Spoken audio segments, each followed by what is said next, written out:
ఇవాళ శ్రీకాకుళం, విజయనగరం, విశాఖపట్నం జిల్లాల్లో ఉండే జానపద కళలన్నింటినీ కూడా ఒక వేదికగా తీసుకురావడం జరుగుతుంది. దాని దానికోసం మనకి తెలంగాణ ప్రభుత్వం కూడా వాళ్ళ ఆర్ట్ ఫామ్స్ పంపించారు. అలాగే రాష్ట్ర ప్రభుత్వం కూడా మిగతా జిల్లాల్లో ఉండే ఆర్ట్ ఫామ్స్ అన్నింటినీ పంపించడం జరిగింది. ఇవాళ ఇది ఒక పెద్ద పండగ, జానపద కళాకారులకి పెద్ద పండగ ఇది చేసుకోవడం జరుగుతుంది. ఈ పండగ ప్రతి సంవత్సరం జరగాలని, ప్రాచీనమైన కళలన్నీ కూడా మనకి మట్టిలో కలిసిపోకుండా మనకి మళ్ళీ పూర్వ వైపు రావాలనే ఉద్దేశంతో ఈ ఉత్తరాంధ్ర జానపద జాతర నిర్వహించడం జరుగుతుంది. దాదాపు 2000 మంది కళాకారులు ఇక్కడ పాల్గొన్నారు. అంతేకాకుండా అందరూ కూడా రైతాంగం నుంచి వచ్చిన వాళ్ళు, పగలు వ్యవసాయం చేసుకుని సాయంత్రం పాటు సేద తీర్చుకోవడానికి పాటలు పాడే వర్గం వచ్చారు. అలాగే ట్రైబల్ ఏరియాలో కూడా ఎవరు కమర్షియల్ కాదు, ట్రైబల్ ఏరియాలో కూడా పంటలు పండించుకొని మరి సాయంత్రం పాటు అంతా ఆడవాళ్ళు వాళ్ళంతా కూడా దింసా డ్యాన్స్, అలాగే కూందులు దింసా డ్యాన్స్, అక్కడ సవర భారతపురం మన్యం నుంచి సవర డ్యాన్స్, ఇట్లాగ అందరూ కూడా గిరిజనులు కూడా చాలామంది పాల్గొన్నారు. వాళ్ళందరూ కూడా చాలా ఒక ఉత్సవంగా భావిస్తున్నారు. ఎందుకంటే ఇలాంటి అవకాశం గతంలో ఎప్పుడు రాలేదు కనుక దీన్ని ఒక పెద్ద పండగ కింద భావిస్తున్నారు. అదే కూడా ప్రజలు కూడా చాలా మంచి రెస్పాన్స్ ఇచ్చారు. ఇంత కళకి ఇంత వేల మంది ప్రజలు కూడా రావడం, వాళ్ళు ఆశీర్వదించడం, అంతే దానికి తోడు మనకి మంత్రి గారు సాంస్కృతిక శాఖ మంత్రి గారు వచ్చారు. వాళ్ళు స్వయంగా నిన్న వచ్చారు ఈ ప్రోగ్రాంలో పాల్గొనడం కోసం. అలాగే బ్రహ్మానందం గారు ప్రత్యేకంగా ఇక ఎంత పనులున్నా సరే ఇవాళ ఇక్కడికి వచ్చారు. అలాగే హోమ్ మినిస్టర్ గారు వస్తున్నారు. మేము ఈ సందర్భంగా ఏంటంటే దురదృష్టవశాత్తు విశాఖపట్నంలో మనకి ఒక పెద్ద సంఘటన జరిగింది ఫార్మా సిటీలో.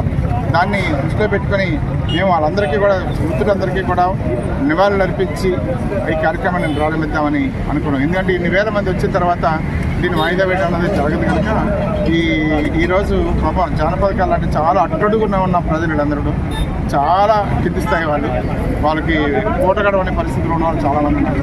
అటువంటి వాళ్ళందరూ కూడా ఈరోజు ఇక్కడికి వచ్చి వాళ్ళ నాట్య ప్రదర్శన వారి ప్రదర్శన ఇవ్వడం అనేది చాలా అద్భుతంగా భావిస్తుంది.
తమ్ముడా నిసాయ తమ్ముడే తిరుమల తమ్ముడా పెరుగులో తమ్ముడా ఇరుమల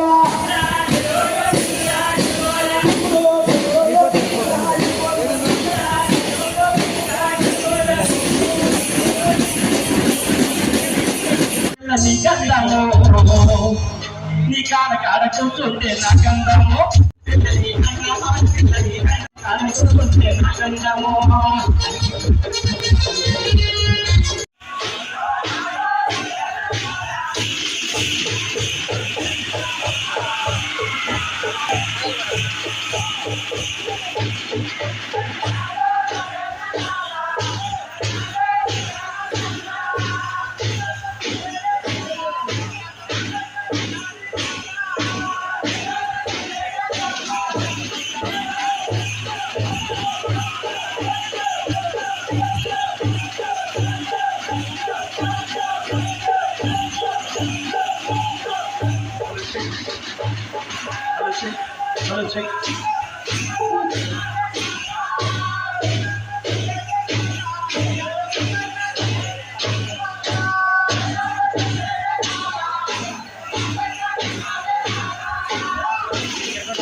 అట్లు దిద్దేవారా? ఉన్నదో లేదో కనుక్కోవే.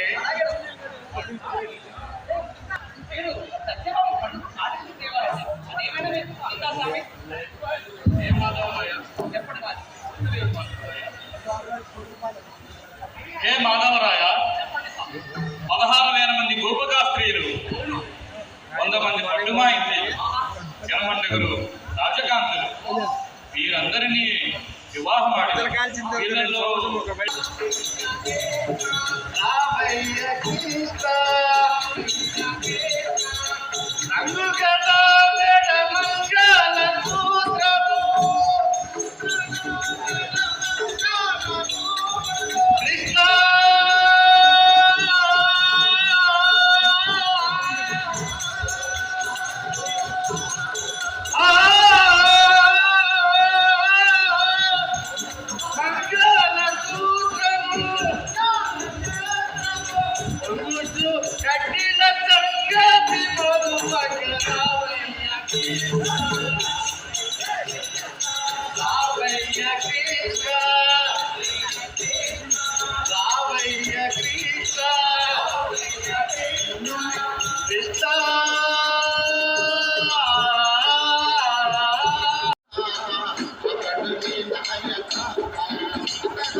నేనే పెట్టల దొరని అమ్మ జరగాసం పోయి అయ్యా జర పైసయి, అమ్మ జరగాసం పోయి అయ్యా జర పైసయి.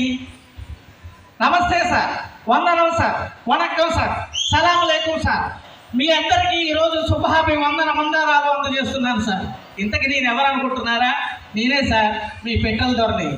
అంటే నాకు కోళ్ళంత డబ్బు ఉంది సార్, చాలా డబ్బు ఉంది. నేను కూర్చునే కుర్చీ బంగారం, నేను తినే కంచం బంగారం, నేను పడుకునే మంచం బంగారం, అంత బంగారం. కిటికీ ఊసలు, కిటికీలు, తలుపులు, గుమ్మాలు అన్నీ కూడా బంగారంతో చేయించాను సార్. అంత బంగారం ఉన్నవాడిని ఇక్కడికి ఎందుకు వచ్చారనుకుంటున్నారా? బీడి మొక్కలకు డబ్బులు లేక. అయితే ఈరోజు కాదు, రేపు ఎల్లుండి మా దొరగారు వచ్చేస్తున్నారు సార్. డబ్బు లేని మా దొరగారు లండన్ నుంచి నేరుగా మన ఊరు వచ్చేస్తున్నారండి. మీరేం చేయాలంటే, మీరు మనిషికో 100 రూపాయలు నాకు ఇచ్చారనుకోండి, మీకు చక్కగా రసీదు ఇస్తాను సార్. నా మీద నమ్మకం లేదనుకోండి, నా ఫోన్ నెంబర్ ఇస్తున్నాను, ఓసారి నోట్ చేసుకోండి. 00000. ఇంతకేంటంటే, మా డబ్బు లేని దొరగారు రేపు కాక ఎల్లుండి గోల్ సంచి నిండా డబ్బులు వేసుకుని మీ వద్దకి ఫైట్లో వస్తున్నారా, విమానంలో వస్తున్నారా అనుకుంటున్నారా?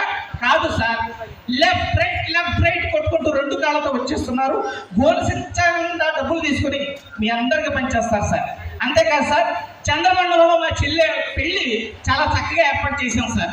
చంద్రమండలంలో మా చెల్లి పెళ్లి అయితే మా బావగారు ఆయన్ని ముందుగా చంద్రమండలం తీసుకెళ్ళాలి కాబట్టి చక్కనైనటువంటి ఒక వెహికల్ ఒకటి అరేంజ్ చేశారు సార్. అదేంటనుకుంటున్నారా? గాలిపటం. అంటే గాలిపటంలో కింద దారం నేను ఇలా పట్టుకుంటాను, మా బావగారి గాలిపటం మీద కూర్చొని అలాగే చంద్రమండలం వెళ్ళిపోతాను సార్. అంతేకాదండి, నేను ఒక సినిమా తీస్తున్నాను. ఆ సినిమా పేరేంటనుకుంటున్నారా? మా డైరెక్టర్ గారు, నిర్మాత గారు చాలా చక్కగా నన్ను హీరోగా ఒక చక్కని సినిమా తీసేశారు. ఆ సినిమా పేరు ఏంటంటే ఇందులో నేను లేను.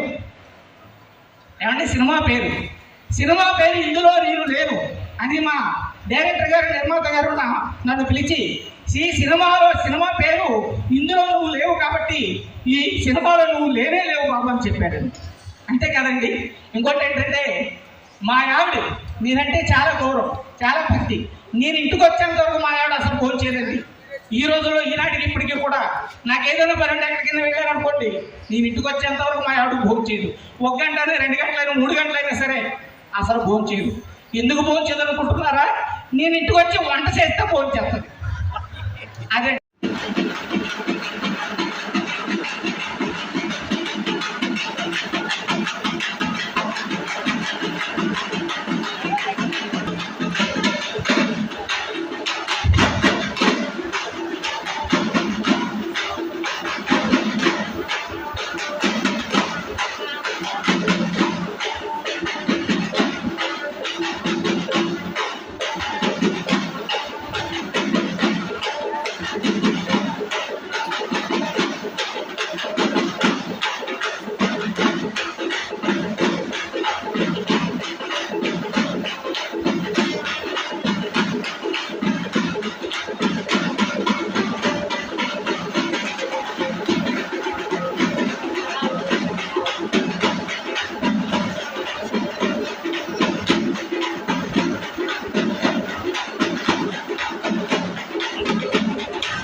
తెలుసా?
మీ కడతానದಲ್ಲಿ వాళ్ళకి ఉత్సాహం. మన జానపద కళని రేపటి తరానికి అందించేటువంటి ప్రయత్నంలో ఈ చిన్నాలు చేస్తున్నటువంటి అద్భుతమైనటువంటి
మత్స్యకారులయతలు ఎరుపు చారలెక్కుతున్నవి, మనసేమో మార్పునే కోరుతున్నది. ఐలెచ్చ ఐట ఐలెచ్చ ఐలెచ్చ ఐట ఐలెచ్చ మత్స్యకారులు ఎతలు ఎప్పుడో తీరేది, మా బ్రతుకేమో రోజు రోజు పొంగుతున్నది. కళ్ళలో ఎరుపు కారలెక్కుతున్నవి, సరి కళ్ళార చూసుకొని అలు పిల్లలొక్కసారి కళ్ళార చూసుకొని సాగేమో మేమింకా సాగరు వంక, సాగేమో మేమింకా సాగరు వంక. ఐలిస్త ఐక ఐలిస్త ఐలిస్త సముద్రంలో వేటకెళ్ళి సుడి గుండాలు దాటి, సముద్రంలో వేటకెళ్ళి సుడి గుండాలు దాటి ముప్పెళ్ళు వచ్చిన కానీ ఆడకలేము, ముప్పెళ్ళు వచ్చిన కానీ ఊపిరాడకలేము. ఎత్తుకొని పడవను నడుపుకొని చాప ఎత్తుకొని పడవను నడుపుకొని అర్ధేతిలో ప్రాణం దేవుడే భారమని అర్ధేతిలో ప్రాణం దేవుడే భారమని ఎడుకుంటూ మేము తీరాన చేరేము ఎడుకుంటూ మేము తీరాన చేరేము ఐలెత్తా ఐసా ఐలెత్తా ఇక్కడే యాడికెళ్ళాలా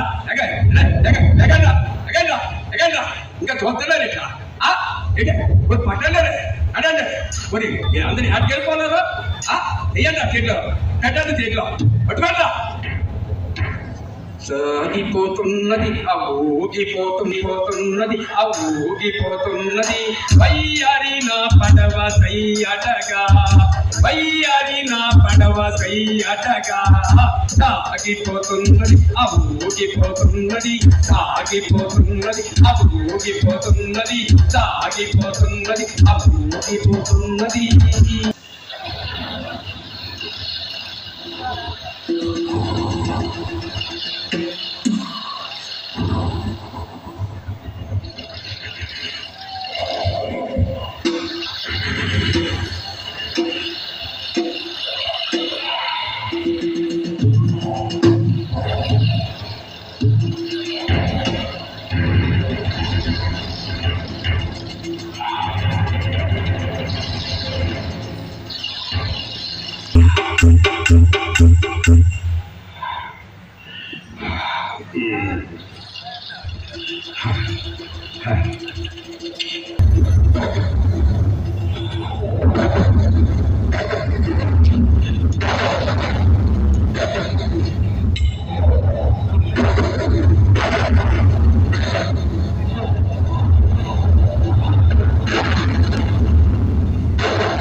అయినా పెట్టడం బాగా దక్కించాడు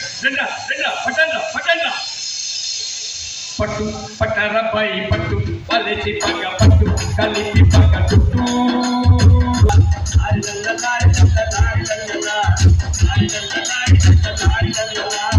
ఇసాక సముద్రంలో వేద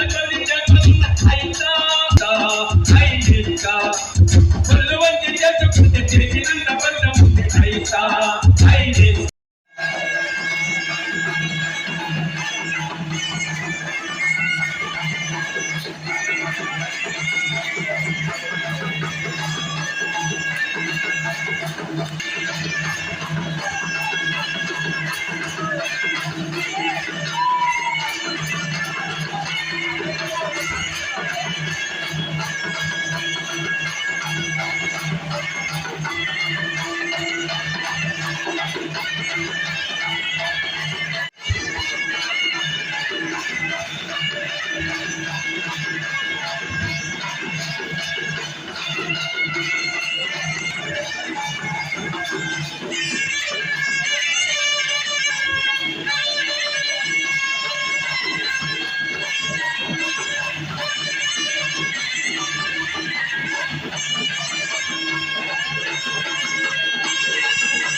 రాత్రి బయలుదేరి వచ్చారు వీళ్ళంతా. వీరందరినీ కూడా మనం వారు చేసిన 2 రోజుల నుంచి ప్రాక్టీస్ చేస్తున్నారు వర్షం పడాలని. అది ఆ దేవుడు కరుణించి ఈరోజు మనకు వర్షం కూడా ప్రసాదించాడని. అంత పవర్ఫుల్గా మన ఆదివాసీ సోదరిమణులు చేసిందని మీరు అందరూ ఒక్కసారి అభినందించాలని కోరుతున్నాను. జై శ్రీరామ్.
Yeah.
ఇదే మన ఆంధ్రుల యొక్క పునరేశాలు సగర్వంగా చెప్పుకునేటువంటి పునరేశాల ప్రక్రియ.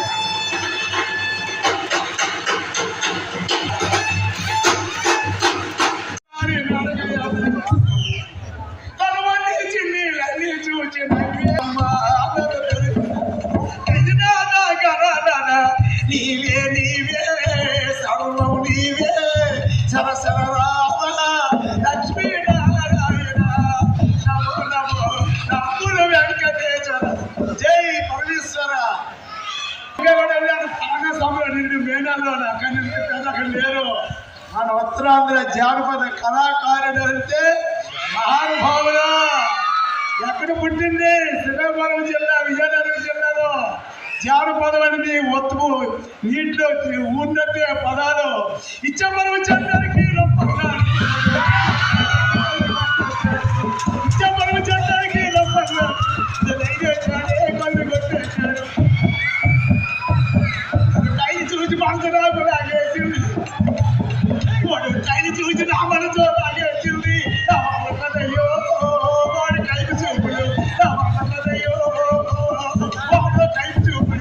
అప్పుడు ఇచ్చమరం చెందరికి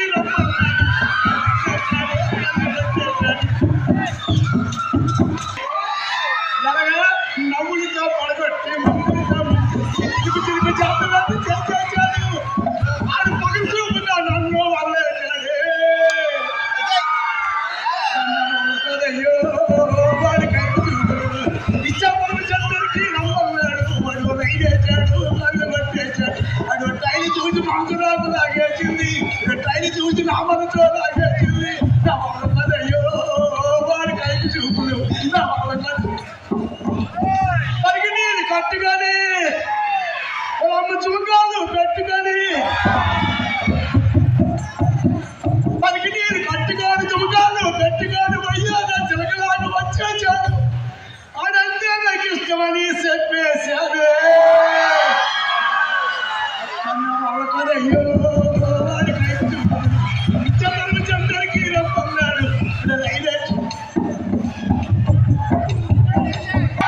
అబ్బా తిరగపోతా చేరగట్టి తిరుగు తిరిగి పోతుతో తలుపుతోటి నిలుచోని చూస్తూ ఉంటే నా సూర్యుడు దిప్పటి కాపులు కాస్తున్నాడే.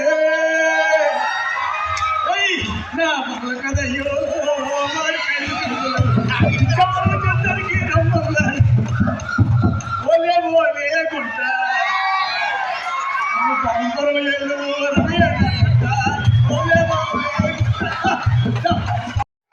ఆ స్ఫూర్తితో ఉత్తరాంధ్ర జానపదాన్ని విప్లవీకరించి ప్రజా చైతన్య దండుగా తయారైనటువంటి వంగపండు అద్భుతమైన పాటలతో ఇదే విశాఖపట్నం నేల మీద అద్భుతమైన పాటలు రచించి ఒకరున్నా, ఇద్దరున్నా, 10 మంది ఉన్నా, 1,00,000 మంది ఉన్నా ఎటువంటి వాయిద్యం కూడా లేకుండా సింగిల్గా తనే పాట రాసుకొని తనే ఆట ఆడుతూ ఎంతో మందిని రక్తి కట్టించారు. అటువంటి గొప్ప మహనీయుడైనటువంటి జానపద కళారత్న, జానపద ప్రజాకవి వంగపండు గారి తనేండి అయినందుకు నేను చాలా గర్విస్తున్నాను. ఏం పిల్ల ఏం పిల్లడు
ఏం పిల్లడు ఎలా మోస్తావా?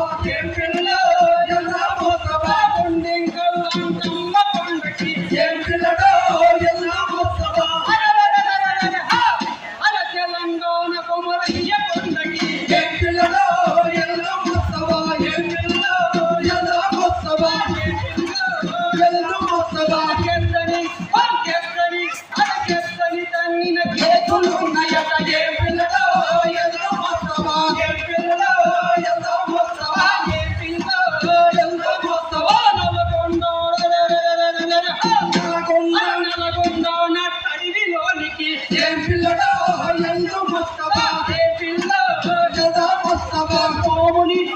పాముని అదే పాముని పొడిసిన సీమలు ఉన్నాయట ఏం పిల్లడో ఎలా మొత్తవా ఏం పిల్లడో ఎలా మొత్తవా ఏం పిల్లడో ఎలా మొత్తవా కలకత్తా కోస కారు కొండకి ఏం పిల్లడో ఎలా మొత్తవా ఏం పిల్లడో ఎలా మొత్తవా అదే ఎలకలు అదే ఎలకలు పిల్లిని ఎలా తగిలినట ఏం పిల్లడో ఎలా మొత్తవా ఏం పిల్లడో ఎలా మొత్తవా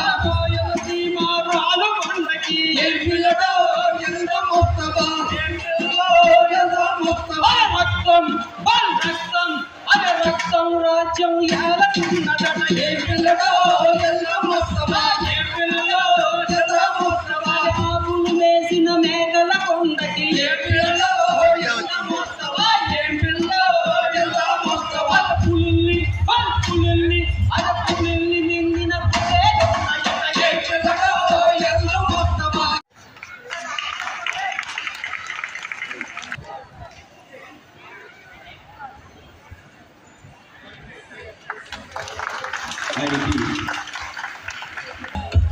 I have some tour.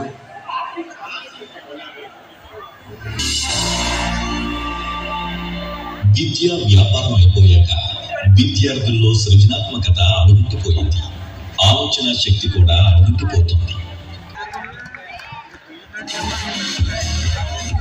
సాహితీవేత్త, సాహిత్యవేత్త, Andhra విద్యార్థులందరికీ కూడా మాస్టారు, ఎమ్మెల్సీగా అద్భుతమైనటువంటి సేవలు అందిస్తున్నటువంటి శ్రీ తువ్వారపు రామారావు గారిని వేదిక మీదకి సాదరంగా ఆహ్వానిస్తున్నారు.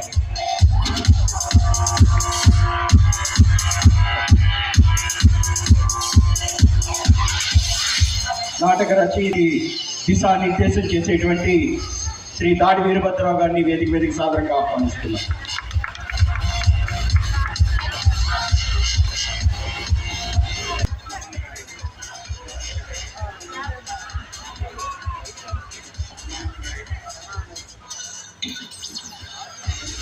బ్రహ్మానంద గారు ఏవి ప్రజెంట్ శిల్పం ఆయన రూపం.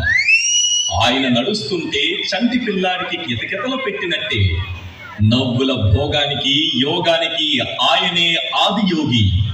ఆయన మాటల్లో వెటకారం, నుడికారం, మమకారం, నటనల రసరాజు రాజబాబు, నవ్వుల జల్లుల అల్లు రామలింగయ్యను మిక్సీలో వేస్తే చేతులెత్తేసిన ప్రేక్షకులకు మరిన్ని నవ్వులు కొసరి వడ్డించే హాస్యానందం. ముఖ కవలికలతోనే హాస్యం మత్తును నరాలకు ఎక్కించే హాస్య వైద్యానందం. ప్రేక్షకులకు నూరేళ్ల ఆయుష్యాలనిచ్చే బ్రహ్మకే నవ్వుల వరాలను ఇచ్చిన హాస్యానందుడు. హాస్యానికి కేర్ ఆఫ్ అడ్రస్ కన్నెగంటి ఇంటిన బ్రహ్మానందం. అభిమానుల కరతాల ధ్వనుల మధ్య ఆనంద భాష్పాలతో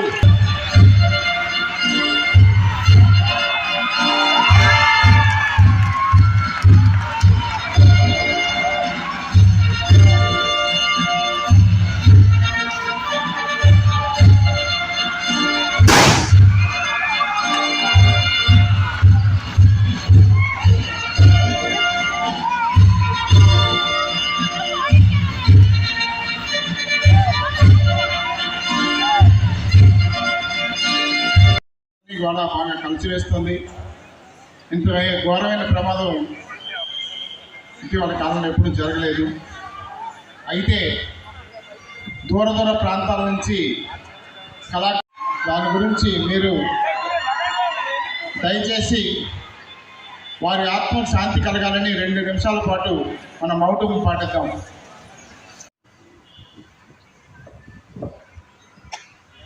జానపద కథలు ఎన్నో మనకు ఉన్నాయి. వాటిని సంరక్షించాలి, భావితరాలకు మళ్ళీ అందించాలి అంటే మనం ఎవరో ఒకరు పూనుకోవాలి.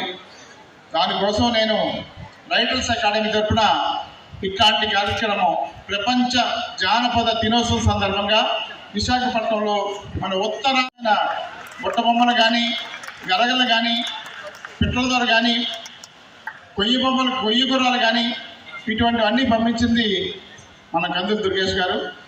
మొదటిసారి మా సాంస్కృతిక శాఖ మార్చులు ఇట్లాగా మాకు సపోర్ట్ చేశారు. వారికి ఒకటే ఒక విన్నపం చేస్తున్నాం. మ్యూజిక్ అకాడమీ ఇప్పటికీ విజయనగరంలో ఉంది, విశాఖపట్నంలో ఉండాలి. విశాఖపట్నం నుంచి అక్కడికి వెళ్ళి చదువుకోవాల్సి వస్తుంది చాలామంది.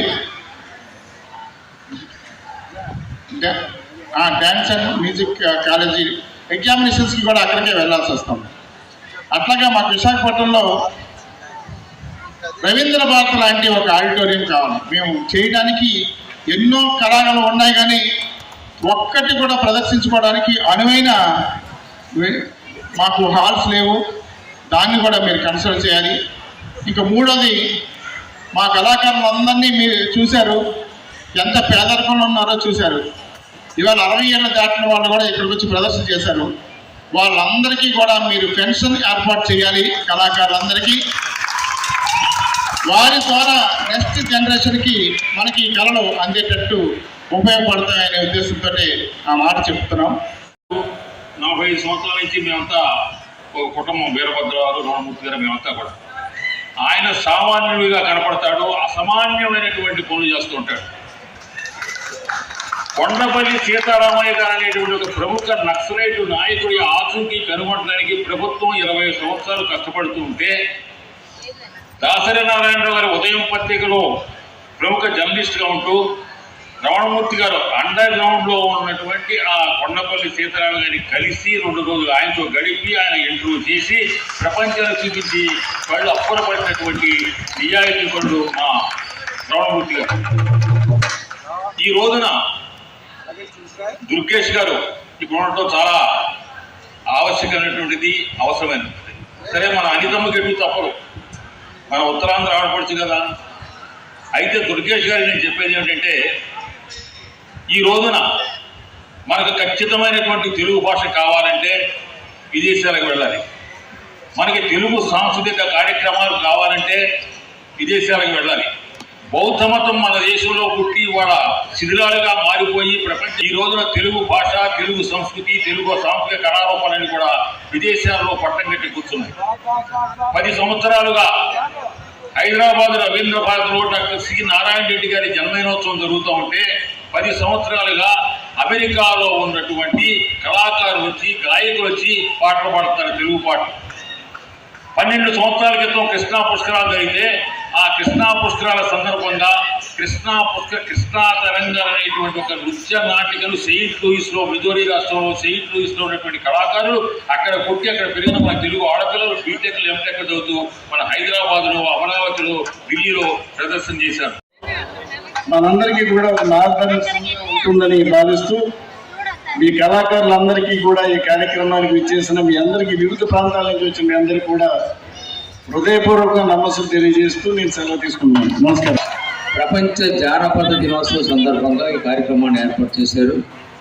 ఎప్పుడు కూడా నేను 1987లో విజయవాడలో, లక్ష్మీప్రసాద్ గారు తెలుసు, విజయవాడలో ఎన్టీ రామారావు గారి జన్మదిన సందర్భంగా 7 రోజుల పాటు మేము కార్యక్రమాలు నిర్వహిస్తే 7 రోజులు కూడా సాయంత్రం పూట ప్రతిరోజు కూడా జానపద కార్యక్రమాలన్నింటినీ కూడా నిర్వహించడం అనేటువంటిది చేయమని రామారావు గారు చెప్తే అప్పుడు మేము చేసాం.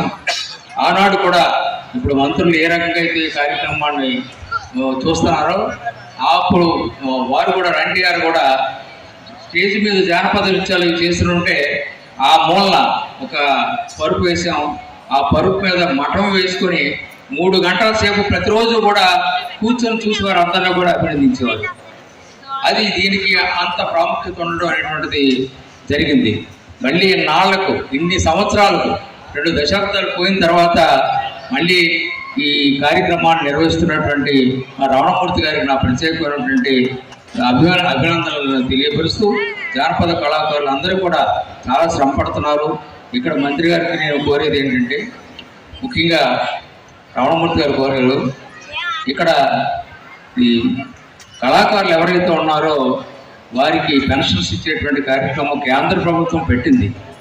కానీ దురదృష్టం ఏంటంటే కేంద్ర ప్రభుత్వానికి దరఖాస్తు చేసుకోవడానికి రాష్ట్ర ప్రభుత్వం అధికారులు అంగీకరించడం లేదు. మేము చెయ్యమండి, మాకు ప్రభుత్వం చెప్తేనే కానీ కాబట్టి ప్రభుత్వం అధికారులే ప్రభుత్వం వాళ్ళు మేము చేయమండి. పూర్తిగా 10 సంవత్సరాల నుంచి ఒక్క అప్లికేషన్ కూడా ఇక్కడి నుంచి వెళ్ళినట్టు పాపాన్ని పోలేదు. ఏమంటే కేంద్ర ప్రభుత్వం ఇచ్చినటువంటి డబ్బుని ఎందుకు ఈ రకంగా పబ్లిక్ రిలేషన్స్ ఆఫీసర్ ప్రత్యేకించి పబ్లిక్ రిలేషన్స్ లేవు వాళ్ళకి. ఆ రిలేషన్స్ లేకుండా గవర్నమెంట్ ఇచ్చినటువంటి ఈ రకమైనటువంటి సదుపాయాలు కూడా లేకుండా చేస్తున్నటువంటి వారి మీద తగినటువంటి చర్య తీసుకోవాల్సినటువంటి అవసరం ఉంది. సెంట్రల్ గవర్నమెంట్కి ఇచ్చేటువంటి స్కాలర్షిప్స్ అన్నింటినీ కూడా మీరు దయచేసి వాటికి ఫార్వర్డ్ చేయించండి. తర్వాత మొన్న ఏవైతే ఉన్నాయో అక్కడ సునామీ గౌరవనీయులు రమణమూర్తి గారికి ప్రత్యేకంగా ధన్యవాదాలు, నమస్కారాలు తెలియజేసుకుంటున్నా. ఈరోజు ఈ కార్యక్రమానికి మాతో పాటు ముఖ్య అతిథిగా ఇచ్చేసిన పెద్దలు గౌరవనీయులు మా అందరికీ మాస్టారు మాజీ మంత్రివర్యులు దాడి వీరభద్రరావు గారికి,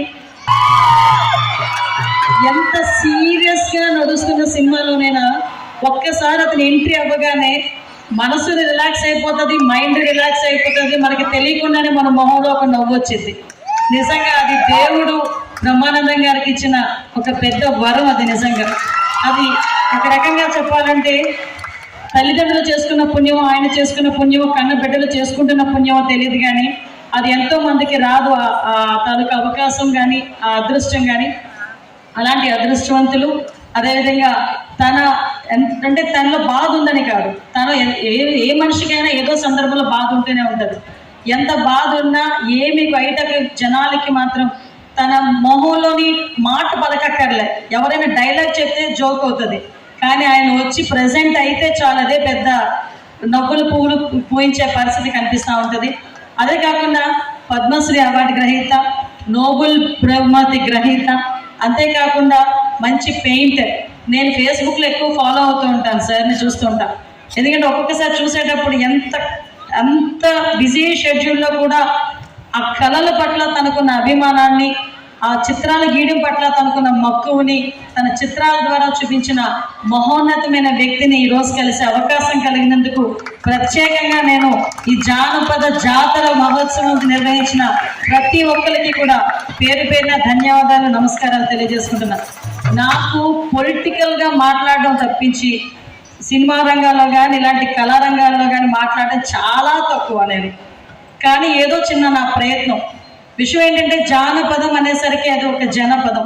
ఆ జనపదమే ఈరోజు ఇందాక పెద్దలు అన్నట్టుగా తెలుగు భాషని రక్షిస్తున్న ఈ జానపదులు ఎలాంటి వాళ్ళంటే మన కన్న తల్లి లాంటి వాళ్ళు. కన్న తల్లిని మర్చిపోతే ఎంత పాపమో, జానపదుల్ని కూడా మర్చిపోతే అంతే పాపం కింద భావించే పరిస్థితి ఈరోజు మనందరికీ కూడా రావాలని మనస్ఫూర్తిగా కోరుకుంటున్నా. అయితే ఈ రాష్ట్రంలో కవులకి కళాకారులకి కాణాచిగా నిలిచినటువంటి ఆంధ్రదేశాన్ని తిరిగి అదే పద్ధతిలో ముందుకు తీసుకెళ్ళడానికి ముఖ్యమంత్రి నారా చంద్రబాబు నాయుడు గారు కానీ, స్వయంగా కళాకారుడైనటువంటి పుడితల పవన్ కళ్యాణ్ గారు కానీ ఇద్దరు కూడా సరైనటువంటి దిశానిర్దేశం చేసేటువంటి పద్ధతిలో ఈ రాష్ట్రంలో అన్ని రంగాల్లోనూ ముందుకు వెళ్లే విధంగానే కళా రంగంలో కూడా మనం ముందుకు వెళదాం అనేటువంటి మాటని మీ అందరికీ మనవి చేసుకుంటూ, ఇవాళ ఇవి జానపద కళారూపాలను చూస్తే వేదిక మీద నిజంగా నేను రమారమి 2 గంటల పాటు కూర్చున్నాను. 2 గంటల పాటు కూర్చున్నప్పుడు ఎవరికి వారి యొక్క కళారూపాల్లో అద్భుతమైనటువంటి ప్రతిభ కనపరిచిన వారు. కానీ కొంత బాధ ఏంటంటే కొన్ని విషయాల్లో ఇంకా పాత కళాకారులే ఉన్నారు, తర్వాతి తరం ఎందుకో తయారు కావటం లేదనేటువంటి బాధ మనలో ఉంది. ఆయా ప్రాంతాల్లో ఉన్నటువంటి ప్రముఖమైనటువంటి కళలు ఏవైతే ఉన్నాయో వాటన్నిటినీ పెంచి పోషించాల్సినటువంటి అవసరం ఉందనేటువంటి మాటను మరొకసారి తెలియజేస్తూ, ముఖ్యంగా అందరూ కోరినటువంటి మాట కళాకారులకి పెన్షన్లు అనేటువంటి. నేను చాలా మందిని చూశాను. నేను రాజమండ్రి నుంచి వచ్చాను, పుట్టి పెరిగాను అక్కడ కూడా అది కళలకు కాణా చేయనటువంటి నగరం రాజమహేంద్రవరం.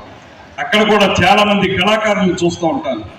కడు పేదరికంలో ఉన్నప్పటికీ కూడా ఎప్పుడూ కూడా ఆ కళని విడిచిపెట్టలేదు.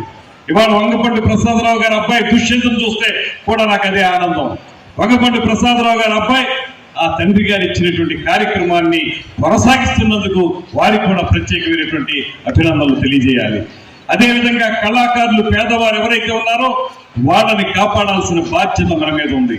కళాకారుల్ని కాపాడితే మన సంస్కృతిని మనం కాపాడుకున్నట్టు అవుతుంది.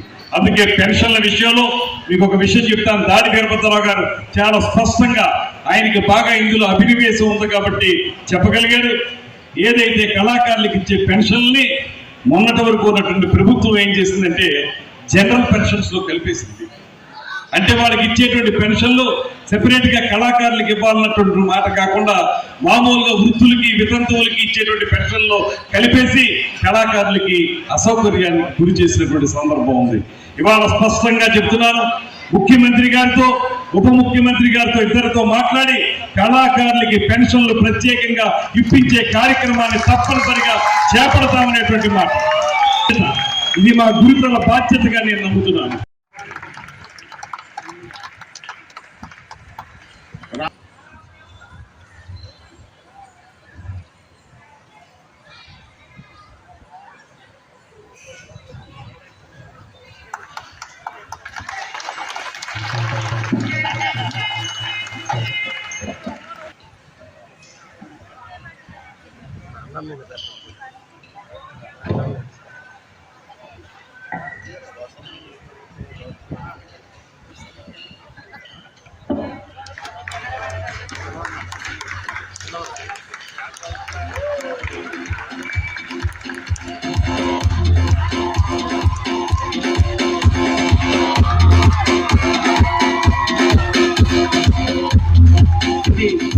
లీడర్ పేపర్ నుంచి వెబ్ మీడియాకి వెళ్ళి ఎంతో మందిని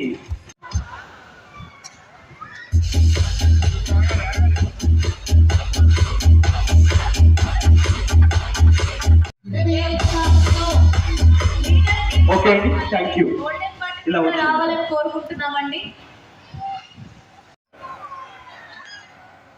ఇందులో విశేషం ఏంటంటే స్టేజ్ మీద ఉన్నవాడు ఒకళ్ళిద్దరు తప్ప అందరూ టీచర్సే. ఆయన యార్లగడ్డ వారు ఇంకా మాట్లాడుకుంటుంటారు, ఒకసారి తప్పదు. కానీ కళాకారుల యొక్క అభ్యున్నతి గురించి, కళాకారుల యొక్క బాధ సాధన గురించి, దాని గురించి చప్పట్లు కొట్టేవాడికి అనవసరం అన్నాడు ఒకడు. నవ్వించేవాడి జీవితం ఎలా ఉంటే మనకెందుకు, చప్పట్లు కొట్టేవాడు మాత్రం వీడు నవ్వించాలి అంతే. కళాకారుడి జీవితం కూడా అంతే. కళతో మనల్ని సంతృప్తి పరచాలి తప్ప వాడు తిన్నాడా, తినలేదా, గంజి తాగాడా, ఎక్కడ పడుకున్నాడు, ఏంటి అనేటువంటి విషయాలు ఇలాంటి సభల్లో ఉపదేశించుకోవడానికి ఉపయోగపడేటువంటి సాధనాలుగా ఉంటాయి తప్ప వాళ్ళ జీవితంలోకి వెళ్ళి వాళ్ళ గురించి తెలుసుకుని ఏం తిన్నారో ఏంటో అనేటువంటి ఆలోచన అతి తక్కువ మందికి వస్తుంది.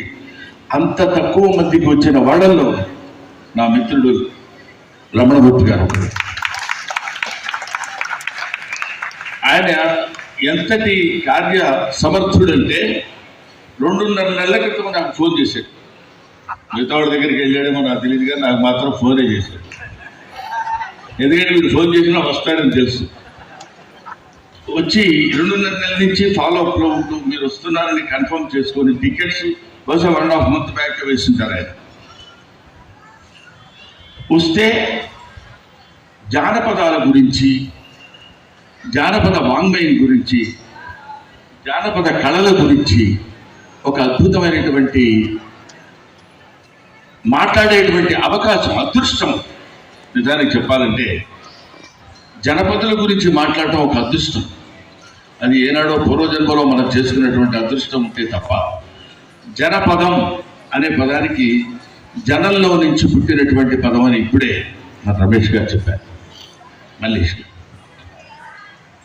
అక్కడ మనం తెలుసుకోవాల్సినటువంటి విషయం ఏంటంటే, పూర్వం శబ్దం ఒక్కటే ఉన్న రోజుల్లో శబ్దాన్ని మాటల రూపంలో మలుచుకున్నటువంటి మహోన్నతమైనటువంటి మేధావి మానవుడు.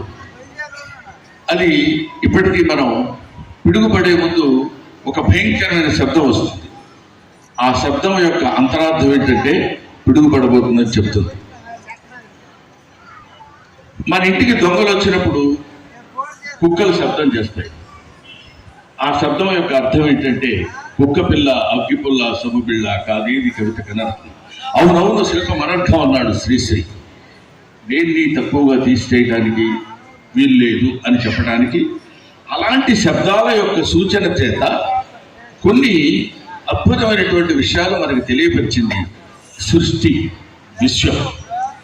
ఆ విశ్వంలో నుంచి పుట్టినటువంటి శబ్దాలను తీసుకుని వాటిని మాటల రూపంలో పెట్టి ఆ మాటలకి ఒక అక్షర రూపాన్ని నేర్చి దాన్ని భాషగా మార్చి ఆ భాషను మనం మాట్లాడుకుంటూ మన మనసులో ఉన్నటువంటి భావాన్ని ఎదుటివాడికి అర్థమయ్యే విధంగా చెప్పడానికి ఉపయోగించుకునేటువంటి సాధనగా ఏర్పడింది భాష.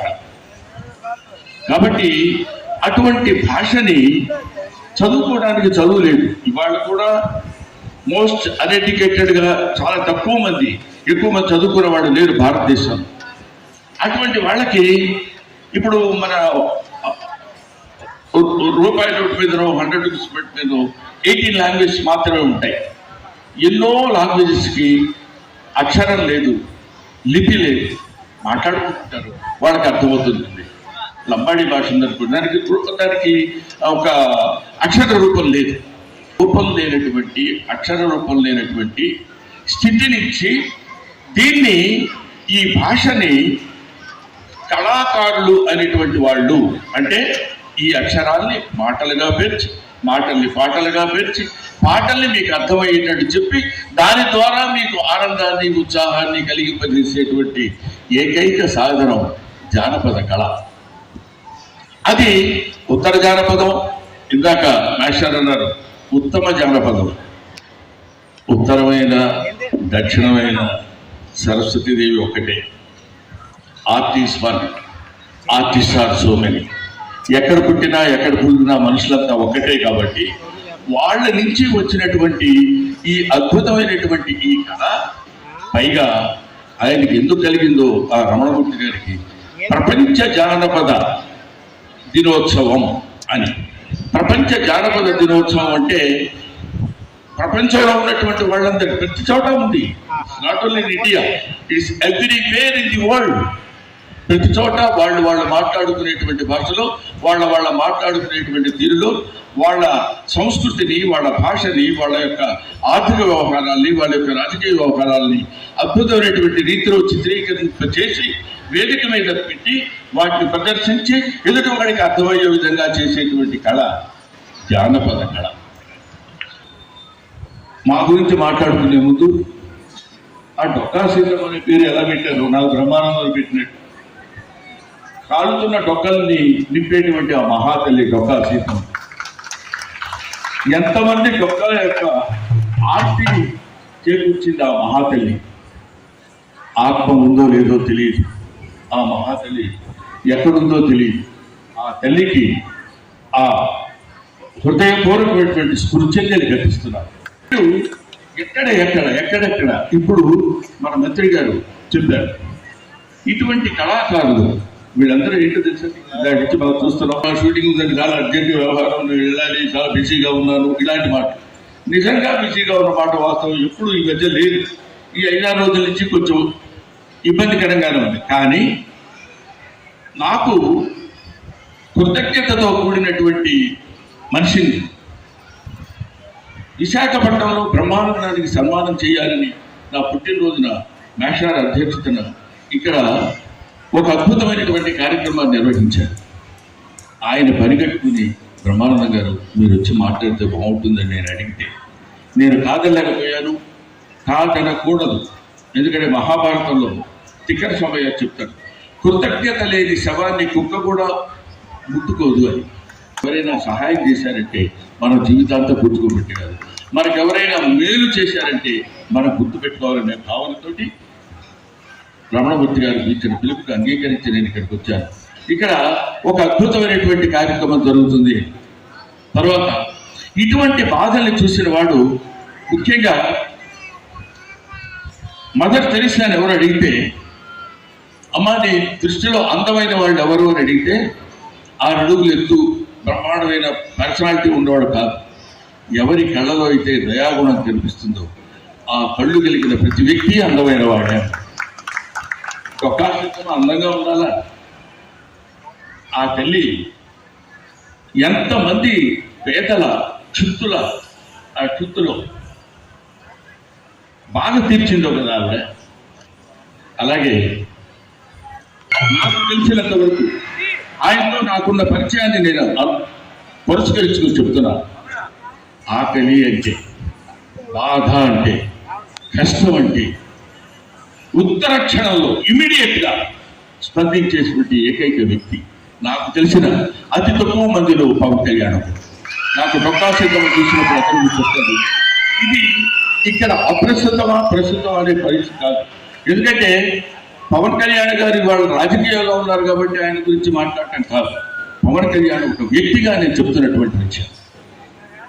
అలాగా కళాకారులు ముఖ్యంగా బాధపడుతున్నారంటే ఆయన నాతో అన్న మాట ఏంటంటే, మనం ఏదైనా సాయం చేయాలనుకుంటే ఇమీడియట్గా చేసేయాలండి, లేకపోతే ఈ చెయ్యి నుంచి ఆ చెయ్యి దగ్గరికి వెళ్ళడానికి ఎన్ని మార్పులు వస్తాయో అనేటువంటి ఆలోచన కలిగినటువంటి వ్యక్తుల్లో డొక్కా సీతమ్మ గారు ఒకళ్ళైతే, ఇందాక నుంచి పేద కళాకారులు వాళ్ళ విద్యలు, వాళ్ళ నైపుణ్యాలు, ఇంతటి పెద్ద వాళ్ళందరూ. మా చిన్నప్పుడు మేము స్కూల్లో చదువుకునేటప్పుడు పెద్దవాళ్ళు ఎవరైనా వచ్చి కూర్చొని డిఈఓ గారు వచ్చి కూర్చున్నారంటే మేము ఏదో మొహాన్ని రంగు చేసుకుని కాసేపు ఏదో యాక్ట్ చేస్తే వాళ్ళందరూ చూసి చప్పట్లు కొడితే, అమ్మా ఆయన ముందు హెడ్ మాస్టర్ చూసారా మేము అనేటువంటి ఆ చిన్న ఆనందం కళాకారుడికి అంతకంటే గొప్ప విపరీతమైనటువంటి ఆశ ఉండదు.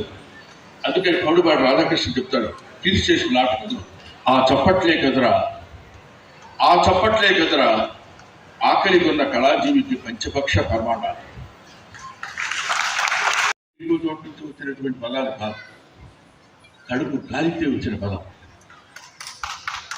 ఒక ఆకలితో వచ్చినటువంటి పదం, ఒక ఉద్వేగంతో వచ్చినటువంటి పదం. ఇటువంటి కార్యక్రమాలు ఇంకా ఎన్నో చేయాలని శతమానం భవతి శతాయుష్.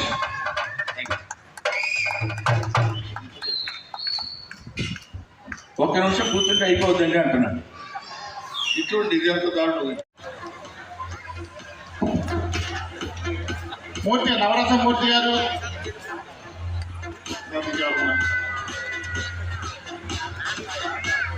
విక్రమ్ గౌడ్ గారు, మెయిన్ విక్రమ్ గౌడ్ గారు ఎక్కడ, మా మాధవ్ రెడ్డి గారు, వెంకటేశ్వర గారు హైదరాబాద్ నుంచి వచ్చారు. తర్వాత వంకాయ శ్రీరామ్ గారు, కోనచంద్ర గారు,